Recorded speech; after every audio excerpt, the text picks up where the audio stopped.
Please tell me it wasn't just a dream. It's just a dream. No, it's real. It's over. It's not Monday and I have an emotional hangover, so I need to talk to you about that. Do you have a mental health degree? I deal in collectible toys. I think, don't we have a mental health disease because we collect toys and we still play with what we collect? I choose to live in a world of make-believe for a reason. It's a lot easier. Batman and Iron Man. Yeah. Is that belief? Yeah. Or is it fiction?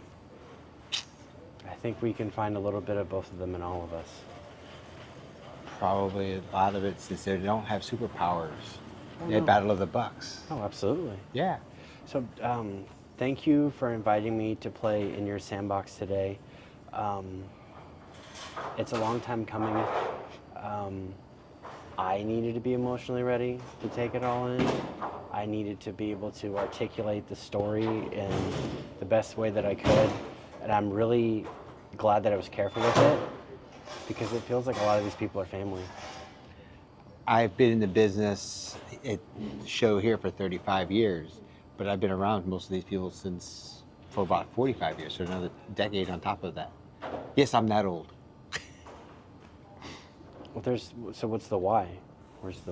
Why do I put the show on? Yeah. I think that man needs help. I just want to say, Chris, take it easy, brother. Good seeing you. Good show. See ya. Talk to you. Nice to meet you. Nice to meet you. Thank you for your help today. Why? Both my parents are gone. Okay. And started my family business by selling toys, and we ended up ending the business and moving forward by the show. Every time I get it too. Come here. Hold my hand. I get it too. I got it too. I got it. I'm here. Every time I opened the show, I just wanted to say, Dad, how was the show? And that keeps me alive with my parents, and it's awesome. There's an energy there that I can feel, and that's why I told you that we talked about it over text and said, I want to go to do this thing. Yep. And my whole motivation is because I think things have gotten sterile, and I'm not throwing shade at anybody. That's why I'm saying things.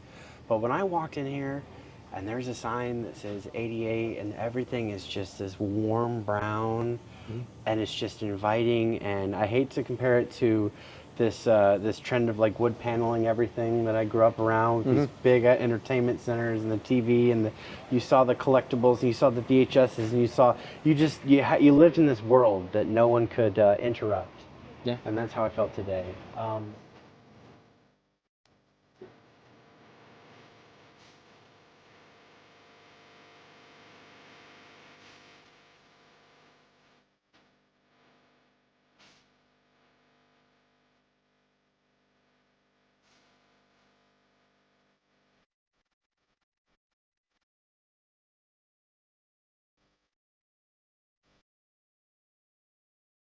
What is 35 years? Congratulations. I think I was 6 when you started this thing. If I'm not a math major, but I'm a 41-year-old man, according to my wife, almost 42. They say I'm 12. But Star Wars, when it came out, was 7, or 8. God. So maybe I'm closer to 8 than 12. There you go. What is the... I think it's safe to say the highlight, without speaking for you, the highlight is the relationships and the community building. But there's got to be a couple growing pains. Do you want to talk about those? Yeah, you can. My father was always into the toy collecting side of it. So I grew up with battery-operated toys, 50s and 60s. But my dad went back farther to the 1920s and 30s, Tin Litho, Tonyville Trolley, things of that nature. This show has now morphed 35 years later, where we have artisans upstairs where they do glass etchings, they do handcrafts and a lot of that kind of stuff that are crafters. My father would be like, why do you have those when we have toy vendors? They're still the same world. One's a craft and one's a collector, and it's broadening your mind in art, which I feel bringing crafts into the toy business is no different, because it's a craft and they're broadening their minds. Toy collecting, it broadens our minds. We walk in and got, I remember when I was 10, I got that for Christmas. Or we used to go through a wish book. This is the wish book. This is literally our Sears wish book that we got every year. And we went through and said, I want this and this. And you'll see it here at ToyMan. And it's reminiscing, and that to me is, it's therapy. It is.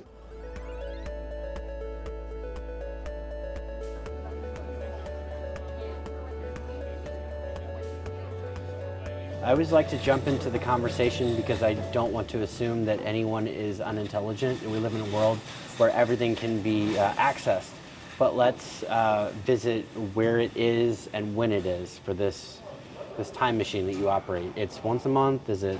It's 8 times a year. It runs approximately every 6 to 8 weeks. That way the vendors can rotate their inventory in and out.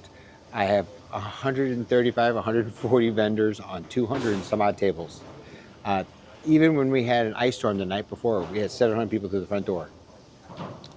Middle of July, we have 1,400 people through the front door. And we need to give the address of where it is, because all I know is I'm right next to a Target by the airport in St. Louis. Yeah, it's 12365 St. Charles Rock Road. Yes. In Bridgeton, Missouri. Yes. No one knows where Bridgeton is, but Bridgeton is part of St. Louis. Yes. We're literally 5 minutes from the airport. Yeah, I just play it literally, every time. Yeah, you go out of Yeah. our building, make a right, and literally you can see Lambert Airport. And I had to say Target, not to give them a plug, but I was also told that half their parking lot was shared for the event today. Yes, several of the vendors, several of the collectors that attended the show, is our parking lot in the back is totally packed. One front was totally packed, and they were going into almost the 4th and 5th row into the Target parking lot. What is your? I had to jump in and ask. Sorry, I should have held it. I got excited. Are you strictly word of mouth? Do you have a handful of people that help you spread the word? How does that work? Obviously, with social media, before when the show started, there was a thing called the Post-Dispatch, newspapers, and then you did the back page and Riverfront Times and things of that nature. A lot of these vendors, it's word of mouth, advertising through Facebook and other social media ways of getting the word out. But the word of mouth is the best advertising. If I had a bad show or had vendors that maybe questionable business practices, do you think I'd be going 35 years? No. Even after Absolutely. 5 years after COVID? No. And I'm still up and running and keeping busy. And with another, That's funny. They're shutting the lights on us. th- That's yeah, okay. it's automatic. That's funny. We're still hitting it strong. I opened the door today with 30 vendors still on standby, and I wasn't even going to get those in. Do I want to go bigger? I would love to go bigger. But do I want to go bigger for business? No, because I still want that feel of a small, reminiscing show where you can afford and see things that you want to buy for your own personal collection, or reminisce of something that you had when you were a kid. And you go to a bigger show that has 10-foot aisles. That sounds great, but you're gonna lose the feel of the closeness of the toys and the vendors and the family and the kinships and stuff that everyone here at some point or another has built upon themselves.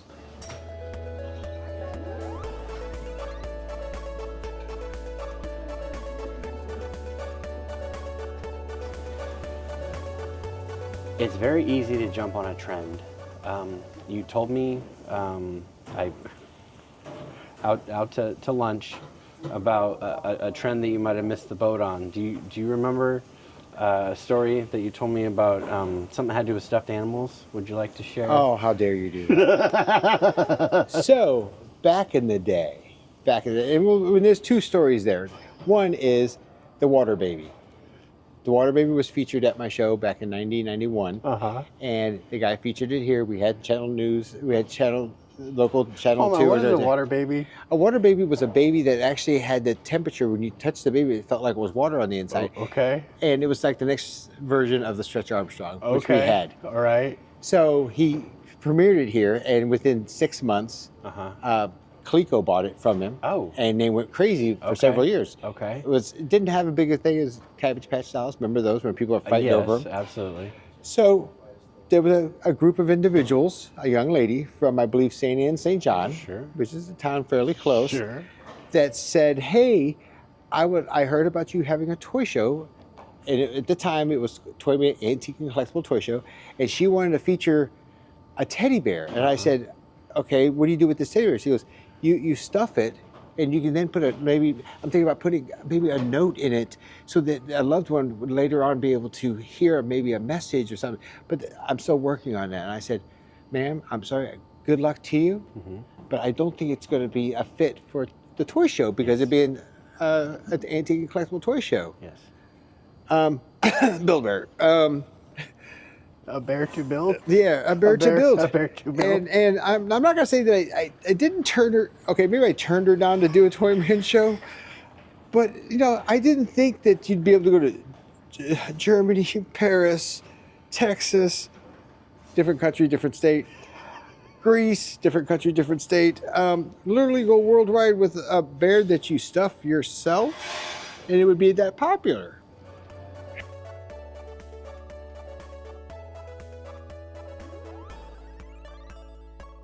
I had to ask you that because I think that part of not being trendy is what's kept this thing alive. You have to know what you can and can't do and know your limitations. And I'm not saying that you don't open it up to different opportunities, because you see art as art. But in an alternate reality, that might have taken off and it might have been too much of a responsibility. Like, everyone comes here, and what if they only came here for the Build-A-Bear, and as soon as the Build-A-Bear got too big for the show, the toy show itself collapsed? Yeah. You have to make those decisions all the time of what will work and what won't. And I imagine that you've seen lots of trends come and go. What would you say is a staple if you're going to go through tiers? You've got your kids from 5 to 11, and then you've got teens, and then you've got adults. Like, what would you say is a nice pocket of collectible for those? I think you're going to 11 to 15 because they're kind of set in their ways, and today's TV and schooling and electronics is way different than how we were raised. We knew at night when the streetlights came on we needed to be at home. Sure. Kids today, when the streetlight comes on, they're sitting at home on their phone playing apps and games, and they didn't even step outside. We drank water from a garden hose, and they're thinking, how dare I do that? I have to get out a bottle of water. There's no filter here? No, it's over. I am doing my best to educate the next generation myself with the intellectual properties that I loved, and right now I'm having a conversation with my son of we watch the toys that made us, because we have to learn something of why and the how, instead of because I feel like I was spoon-fed just because. And it is incredible to see a young person say, I don't want to be marketed that way. Because essentially the G.I. Joes was just, here's a toy, and then a commercial for the toy, and then a toy, and a toy. And I'm not saying that I didn't get the strongest education, but I definitely think there's room for opportunity.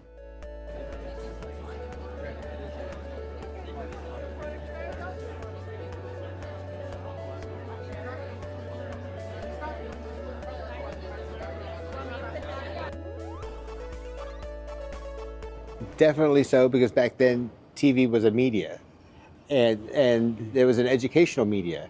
But now, really, if you look at what toys are out there, last I checked, Funko Pops don't have commercials. Nope.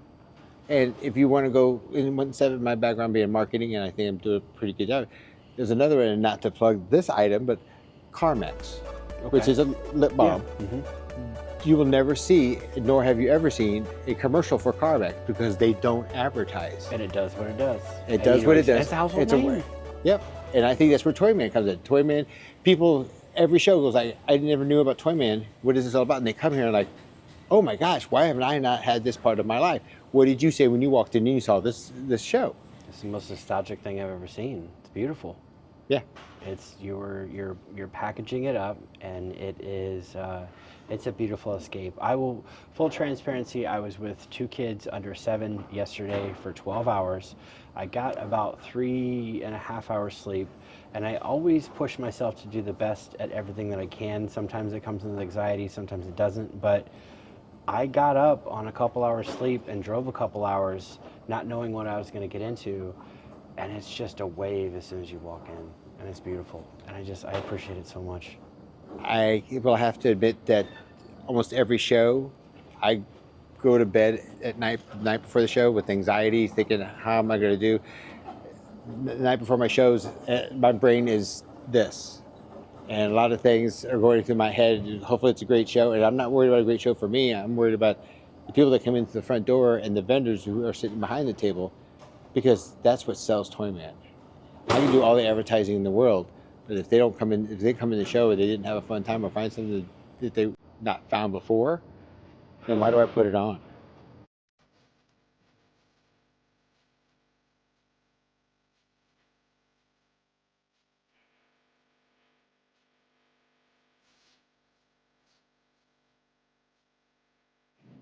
to address the elephant in the room, there's nothing here because everyone's torn down, but we're going to overlay all the B-roll of just the sea of people that was here. You said you have it once a month. We got to land this plane because they're shutting the lights out on us. We got to land this plane. It's once a month. Is it always the same day at the end of the month? So it's running every 6 weeks. So you're looking at almost every other month, and it almost always lands on the first or second weekend or Sunday of the month.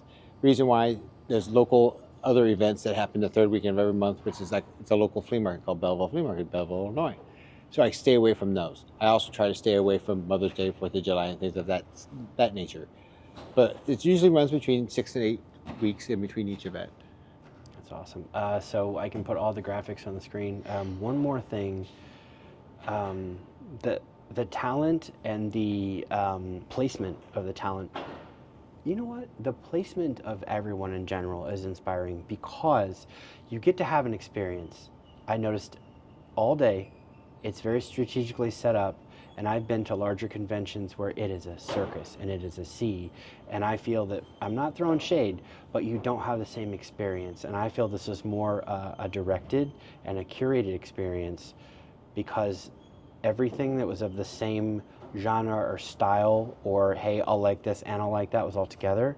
It wasn't scattered. This is the first time I've been to a place where talent was taken to a different room, so you don't have to be taken away by a different experience. I don't know if that was the motivation behind it or not, but I really love that. And with talent, you have top tier fans of, they're artists, but they're also fans of people. Yeah. So it's extremely inspiring to go meet someone that wants to meet you. That's a big deal because it's 15 minutes out of their day, but you've loved their art for your entire life. And when people don't recognize that, it can make you feel kind of sad. But you and your team have brought the fans of fans that also happen to be professional artists and have a professional career, and that's super inspiring. It's trying to match up, and you can do all, like I said, you can spend all the money in advertising, all the marketing research, but you have to have the right feeling. It's one of those things, is like, if you have the hairs on the back of your neck stand up, that's a good or a bad feeling, but you know if it's a good or bad because based on history. I pick my celebrity guests by what I've heard people say, hey, you need to have this person, or I've seen interactions. It's just unbelievable that it seems like it doesn't always work, but in the long run, I think it works to a certain amount. The person we had today, Ming Chen, who's a comic book fan, he's always been on TV. He's done some Comic Cons and things of that nature, and it's unbelievable because people came up to me and goes, "Thank you for having Ming at the show," or "How did you get Ming at the show?" And hit comic shops and just talking to him, and he was approachable and friendly. Our weed that we had today, approachable, like having a great conversation. That man signed every single thing, and he was grateful, and he had a different statement. I don't know somebody who's like, how should I sign this? How would you like me to sign this? What does it mean to you? And that is, it's a priceless interaction. I mean, I know that there's fees and people are paying for it, but it's honestly, in my opinion, it's a very small price to pay for something that you're going to see and enjoy and look at it, and it just makes that personal connection to that thing. I've had a wonderful time. I do not want to wrap this up. I think this conversation is going to go on forever, but thank you for letting me play in your sandbox. Maybe we need to have a part 2 some point. Oh, I'll be back.